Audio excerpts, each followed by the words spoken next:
In today's session, I thought I'd like to share with you a course that I wrote many years ago called Celtic Heritage Healing. You know, I often get asked, how did this all begin? Why Celtic Heritage Healing and why me? But when I think back, I can see the clues were there. They were always there.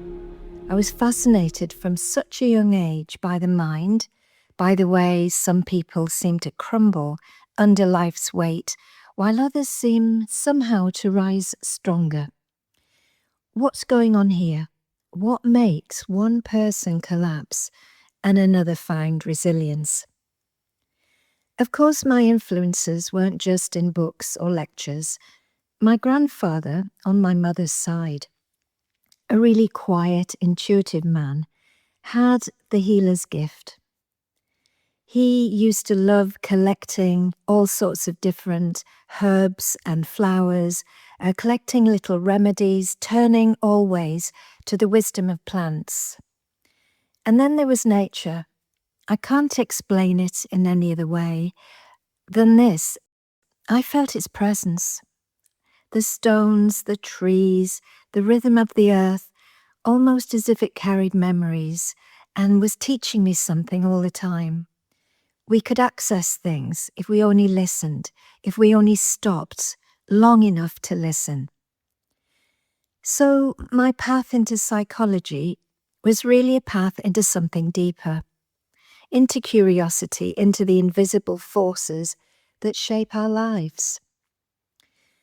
But how did I know I was a healing facilitator? Did someone point it out to me one day and say, "Hey, Margaret, this is your gift"? No, it wasn't like that. Recognition came in subtler ways. People began to trust me. They'd sit with me, they'd ask for guidance, they'd leave lighter than they arrived, and I thought, something is happening here.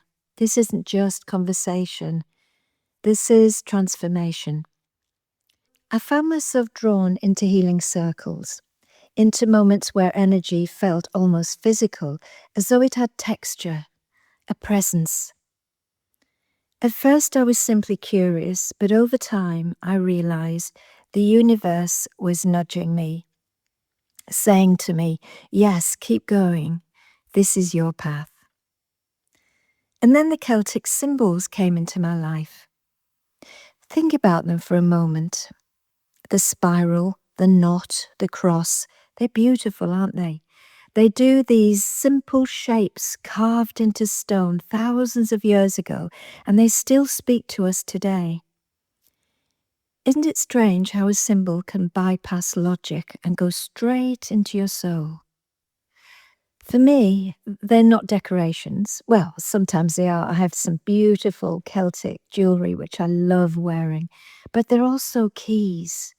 Keys to doorways, doorways into memory, into wisdom, into past knowledge of by times and times gone by. They unlock something that we carry deep inside, something our ancestors left for us. And when I work with these symbols, I'm not adding magic from outside. I'm helping people remember the magic that was always within them. It's our Celtic heritage. That's what Celtic Heritage Healing became, a tapestry of psychology, of energy healing, of hypnotherapy, the wisdom of symbols and nature, and woven together in something whole and ritual. Some therapies speak only to the mind, some only to the body. But the CHH that I wrote, that I gave birth to, speaks to all 5 senses. It meets people exactly where they are. So here's the heart of it. It's not about me fixing someone. It's about guiding them back to themselves, reminding them of their own power. When that remembering happens, that's when miracles occur. Sometimes people ask me, can you just do one session? Would it make a difference? And the answer is often yes. I've seen clients arrive heavy with grief or illness or despair, and leave with something shifted, lighter, freer, as if a door had opened. For some, that one session is enough. I never say to people that you need so many sessions, because they know themselves. If something has changed inside of themselves, they start to recognize that, and they know themselves, and then they'll choose to come back if they wish to. So for some, that one session is enough. For others, the journey takes longer. The body and the mind know. They tell you when the work is done. And of course, there are moments I'll never forget. Like the woman who came to me after years of suffering. She had a form of cancer. She was very young, and this cancer had developed over an 8-year period, and her doctors had told her that nothing more could be done. And when I asked what she most wanted from our sessions, her answer was simply, heartbreakingly simple, just a little peace. So we began. An energy moved, tears were released, something softened inside of her, and she started to realize that she could actually take control of her body through mind over matter.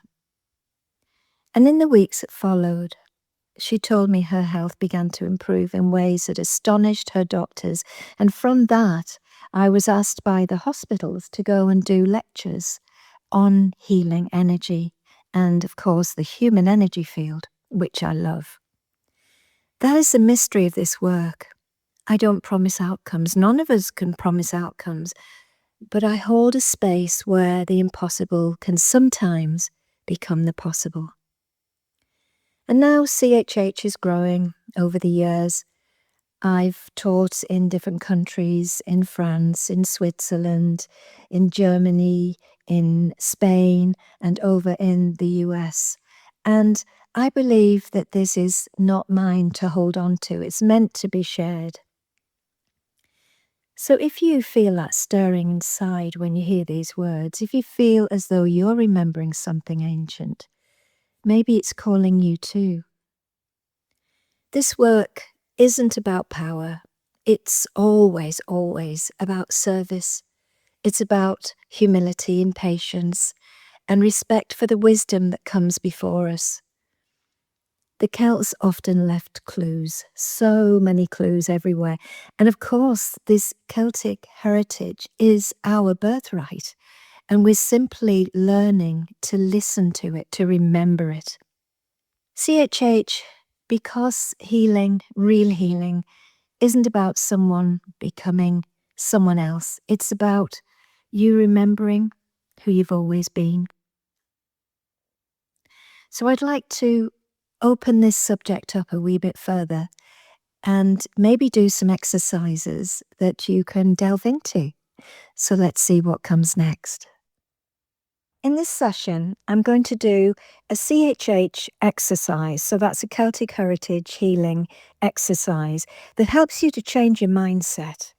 So I thought that I would start talking about why we have these particular mindsets that sort of stop us from doing things. So let me ask you something.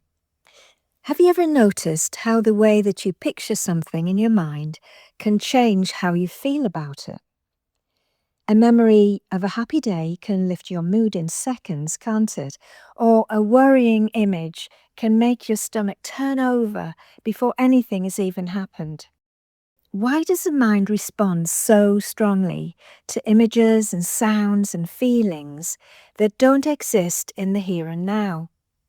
And what happens if we learn to use that power deliberately? That's the doorway of the CHH technique. And today we're going to explore it from two different lenses because, as you know, I'm a psychologist, but I'm also a metaphysicist in the sense of I work with energy and I work with the mind. So today we're going to look at it in two different lenses, NLP and psychology. So if we look at the NLP perspective, NLP, which is neuro-linguistic programming, teaches us that the brain is it's almost like a coding system. It doesn't just store experiences as words, it stores them as representations of pictures or sounds or feelings or internal voices. In NLP, we call these submodalities. So, if you think of a time when you felt confident, if you bring it up now, where is the picture in your mind? Is it close to you, or is it far away? Is it bright and colourful or dim? Is it still, or is it moving? And now think of a time when you felt nervous about something, and how different does that picture feel? The CHH technique works in a very similar way. It uses imagery, it uses like a mental screen in front of you, like a great big cinema screen in front of you, to change how the subconscious codes and experience and change it right there in front of you as you're looking at it. By moving a problem image into a blue frame and then replacing it with a positive one in a golden frame, you're literally recording the submodalities, colour, brightness and distance and emotional tone. So NLP would say you're changing the internal representation. The brain then responds as if the new picture is the new reality. Because your subconscious mind drives your habits, your feelings, and even your body responses. Your outer life starts to then follow suit.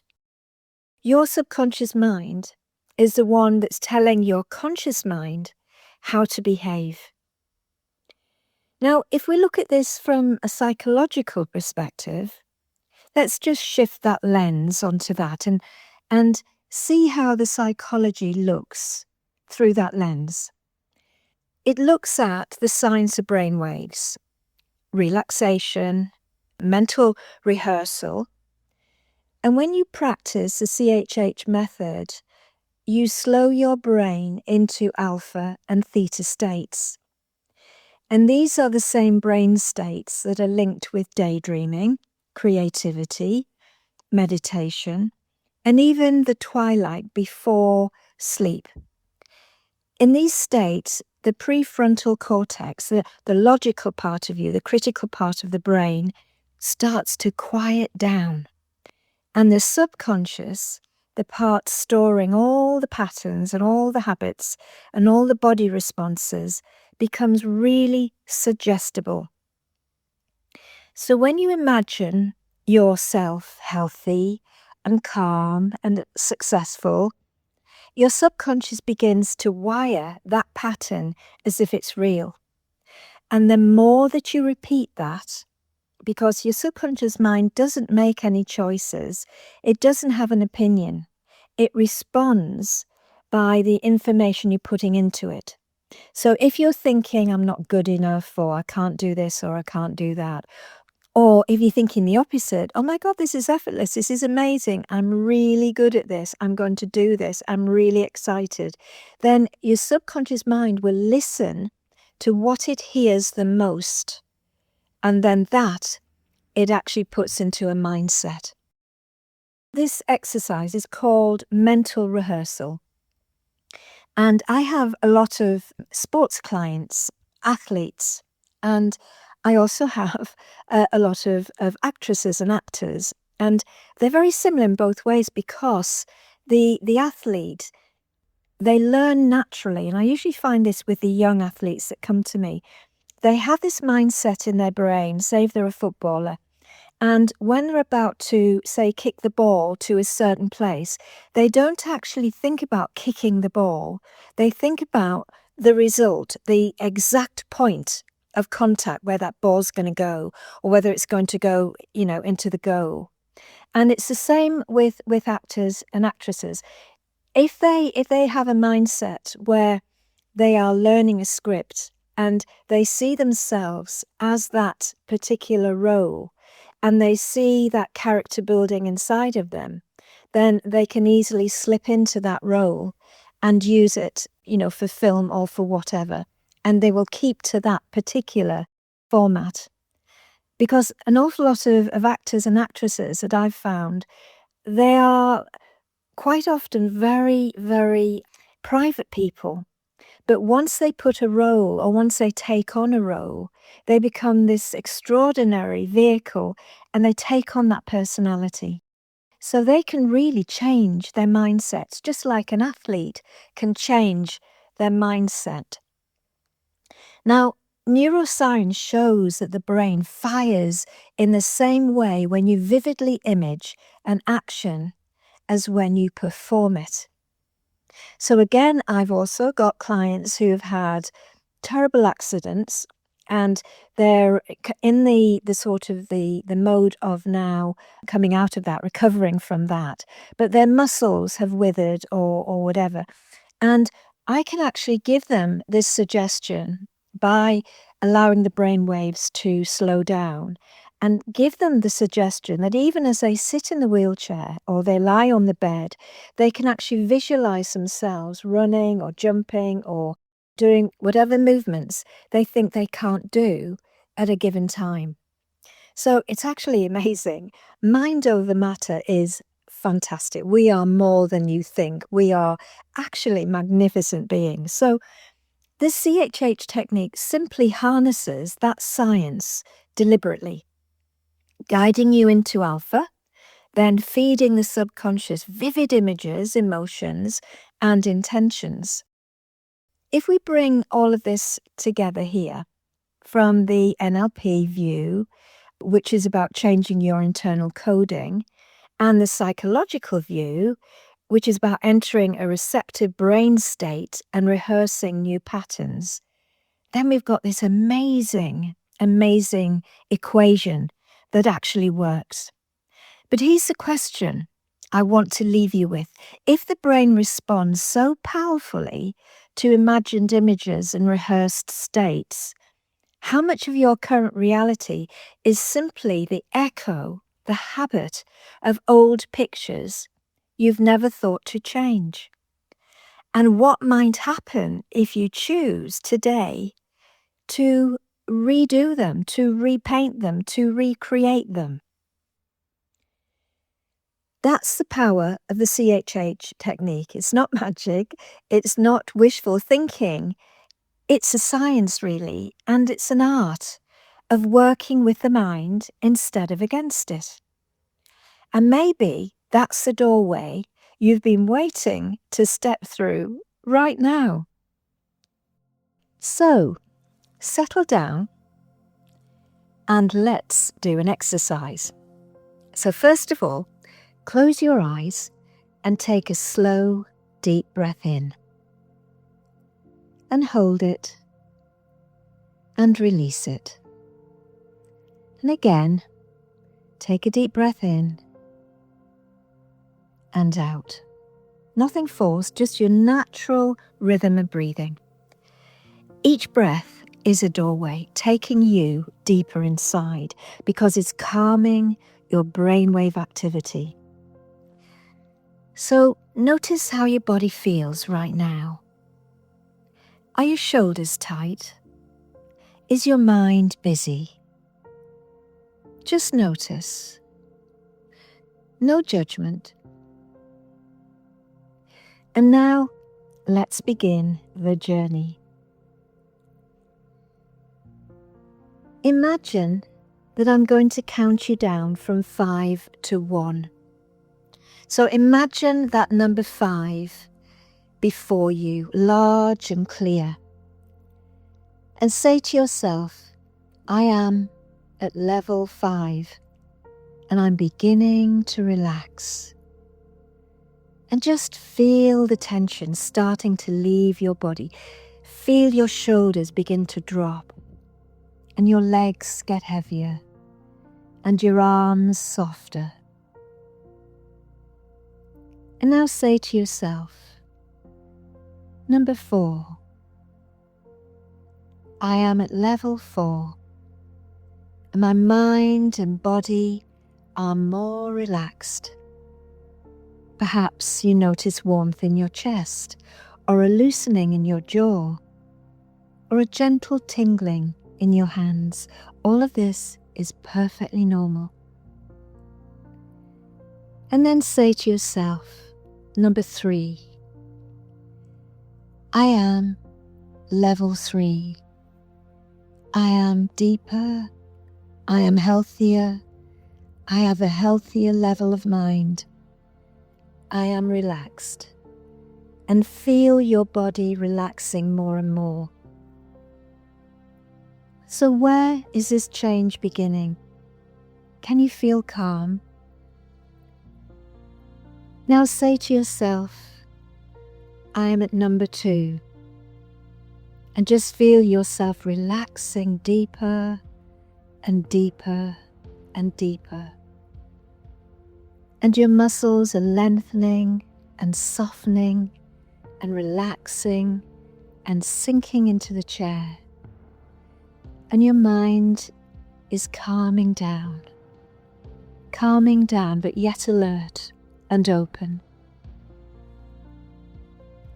And just feel your eyes beginning to roll backwards in the sockets. Feel all expression on your face beginning to slide as all of your muscles soften and lengthen and relax. And just be aware of how your body feels and how your mind feels. And now say to yourself, I am number 1. I am at level 1. I am at a deeper and healthier level of mind. And you are in the alpha state now. Calm and alert and open. And this is where change will begin. Now bring your awareness to the top of your head and notice the skin, the scalp, and imagine a soft wave of relaxation moving down into your forehead and your eyes, and let them soften in their sockets into your cheeks and jaw, unclenching, melting into your neck, into your shoulders, the place where you carry weight, and imagine it flowing off you now, off and away from you. This relaxation goes down your arms, into your fingertips, warm and tingling and alive, and down your chest and stomach, and each breath soothing your organs, your heart, your belly, down your hips, down into your legs, down into your calves, down into your feet. And your whole body is heavy and light and relaxed all at once, safe and supported and deep. Now before you is a huge cinema screen, and on it I want you to project the image of something in your life that you'd like to improve. If it's stress, see yourself rushing, tense, shoulders hunched. If it's health, see yourself with that symptom, fatigue or pain or imbalance. If it's a goal, see the struggle, the gap between where you are and where you want to be. Don't turn away. Just look at that screen and clearly see the picture. See this only starting as a picture. Now, change it slowly and gently, as if painting a new scene. Replace the stress with calm and see yourself moving with ease, smiling, breathing deeply. A big smile within you getting bigger and bigger and bigger, and replace the symptoms with vitality. See yourself energetic, strong, glowing with wellness. Replace the struggle with success, with the effortlessness of success, and see yourself celebrating, standing in your power, larger than life. And as you change the image, feel it in your body. The relief, the joy, the excitement, the peace. Your subconscious doesn't know the difference between imagination and reality. It only knows what you feel. Now place that first problem picture into a blue frame.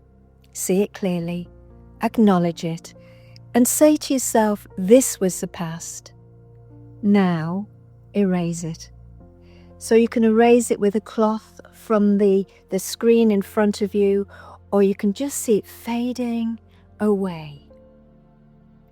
Now immediately replace it with a bright golden or white frame, and inside place your new image, the calm, the healing, the success, and notice how the golden frame feels lighter and alive and radiant.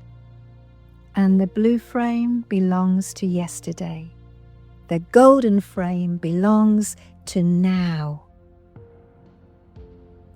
Above your head, imagine a radiant light. It could be white or golden or pink or any color that you associate with healing. Let it flow down into your head, filling your mind with clarity and peace. Feel it flowing into your throat and chest, warming and opening into your throat and chest, warming and opening and balancing. Then feel it go into your stomach, soothing, energizing, going down into your arms and your legs, restoring strength and flow into your whole body, healing and balancing and aligning. If there is a specific place that needs attention, that you could feel now, guide the light there, right now. And imagine cells repairing, muscles relaxing, balance restored, and feel that sense of success. If you wish, send this light to someone that you care about. See them surrounded, supported, and uplifted with this beautiful energetic light. Remember, the subconscious mind responds to your attention and also to your intention and wishes. Now bring a question to mind, something that you've been wondering about. Don't force the answer. Just hold the question gently, as if placing it on your mental screen which is in front of you. Notice what arises: an image, a word, a memory. Don't analyze it. You may have a feeling. Just receive it. Your intuition often speaks in symbols. And ask yourself, what might this mean for me? In a moment, I'll count you up, but carry this calm and clarity and success with you. See the number 1 and begin to feel your body waking up. See the number 2. Notice the room, the air on your skin, the sounds around you. See the number 3, feeling more clarity, feeling more excitement. See the number 4, feeling even stronger, feeling that you're larger than life. See the number 5. Take a deep breath in, and when you're ready, open your eyes and come back into the room. Now notice how different you feel. Lighter, clearer, more certain. This is the Celtic Heritage Healing state of mind therapy. This is the pathway waiting inside of you whenever you choose to step in.